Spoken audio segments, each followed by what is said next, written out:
Alright mga bro, it's your boy Luxus, and for today's video, samahan nyo ako kung paano natin ayusin tong messenger natin. Ayan. So as you can see, meron naman siya na nakakapag-reply naman ako at nakakapag-chat naman ako na maayos. Ang problema, hindi siya nagpa-pop up. Kasi diba once na mag-send ka ng kahit anong chat, dapat nagpa-pop up siya sa unahan. So subukan natin dito. Ayan. So sinusubukan ko siya. Sendan ng like. Pero as you can see, walang nagbabago, no? Ayan. So, saan pa ba? Alright, so ganun talaga siya mga bro. Baga hindi siya nagpa-pop up. So, dapat itong 2K22 files na to, dapat andito na siya sa harapan. So, kapag may nag-message sa akin, hindi ko kagad siya nakikita. Okay, so dahil sa ganito nga, maganda lang dito is nakaka-send pa rin tayo at nakaka-receive tayo. Pero kailangan pa natin i-open to mismo. Yung pinaka, niya, yung chat. Para lang malaman natin kung nag-chat talaga. Okay, so ngayon, tulungan nyo ako. So ngayon, samahan nyo kung paano natin ito maayos. Okay? So let's cut tayo para aware din yung iba. Baka same scenario lang din sa kagaya ng sa akin. So subukan natin siyang i-fix. Ayan. So dapat kasi talagang maano siya. Nagpa-pop up once na mag-chat ka. Ito kasing 2K22. Once na mag-like ka, dapat nandito siya sa may harapan. Dito sa may unahan. Pero bakit wala, di ba?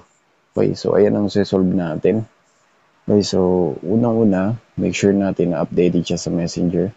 So updated siya mga bro. Ayan, so open pa rin natin siya. Mamaya, ang option natin yan, install natin. Pero mamaya na yan. So gawin lang natin, long press lang natin tong Messenger. App info. Okay. So subukan natin i-force stop. And storage. Clear cache natin or clear cache. Ayan, naka-clear cache na siya. Clear storage din natin. And then, ano, nag-recomputing size pa siya mga bro. So ito guys, mga sa same scenario lang din sa akin to. Okay. So let's cut tayo dito mga bro para sabihin nila na walang daya. Okay. So kung mabubulol-bulol ako, bahala kayo dyan. Okay, so nagawa na natin yan. And ano pa ba dapat natin gawin? Okay. Dito.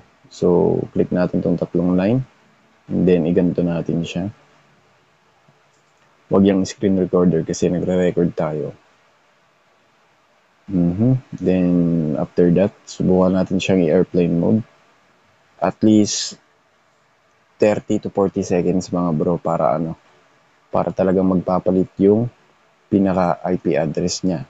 So guys, mga nagchat sa akin or nagko-comment dito sa ating YouTube channel, yung sa latest vlog ko about sa tutorial, yung sa Messenger na waiting for network, ganun pa rin yung kanila. So hindi ko kasi siya masyadong nasagot kasi nga hindi ko pa siya na-experience ulit. So ganitong scenario kasi na-experience ko. Kaya ito muna yung i-resolve natin. Then update ko kayo kapag naging ganun din yung Messenger ko. Subukan natin ayusin pa rin. So ginawa ko na siya ng part 2 pero ganun pa rin daw. Kaya hindi natin alam kung bakit ganun. Pero ito, ayan, nag-airplane mode na muna tayo. Dito muna tayo sa topic natin.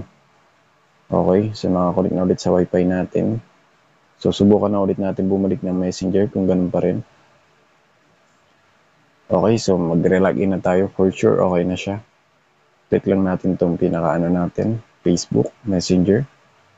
Ito guys, walang cut to mga bro ha. So after nyan, click lang natin itong save. Then, chat history is missing on this device. Pwede natin siyang restart now or more options. So, as of now, dito tayo sa restart. Ay, hindi na pala. Kailangan pa pala ng pin. More option. Okay. Continue without chat history. So, pag kinontinue natin without chat history, automatic, mawawala yung mga history ng chat natin. Or pwede rin naman itong enter your 6-digit pin. So, try na lang natin itong 6-digit pin mga bro.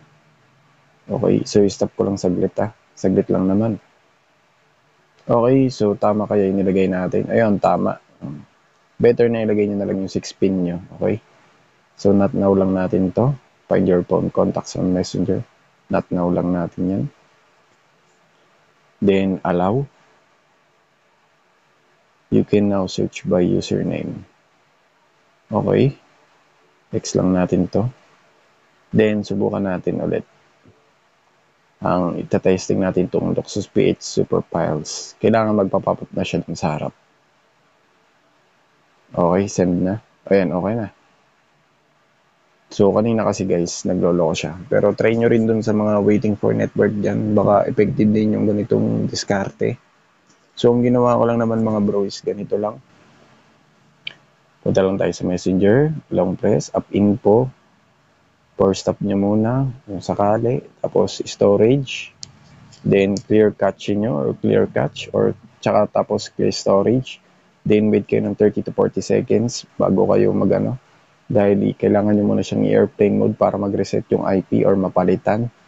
Then, pagkatapos nyan, syempre kailangan nyo itong i-clear. Yan, ganyan nyo yan. Then, yun na nga. Tapos mag-airplane mode kayo ng at least 30 to 40 seconds. Then, balik nyo na dito sa Messenger natin. And, yun, magbabalik na siya sa dati. Okay, so sana nakatulong tong video na to sa mga same scenario kagaya sa akin. And, ayun, naipakita ko sa inyo kasi talagang nangyari siya sa akin. Okay? So, sana nakatulong tong video na to. Like, comment, share, and subscribe. And follow po mga videos. Marami pa tayong tutorial na gagawin. And comment down below. Baka kaya natin gawa ng paraan yan or resolvean yung mga issue ng cellphone nyo or may gusto ko yung i-download na application na hindi labag dito sa community or sa sa Meta, sa YouTube, sa Facebook at sa kahit ano pa. Okay? Alright. So, maraming salamat sa panonood. Let's go.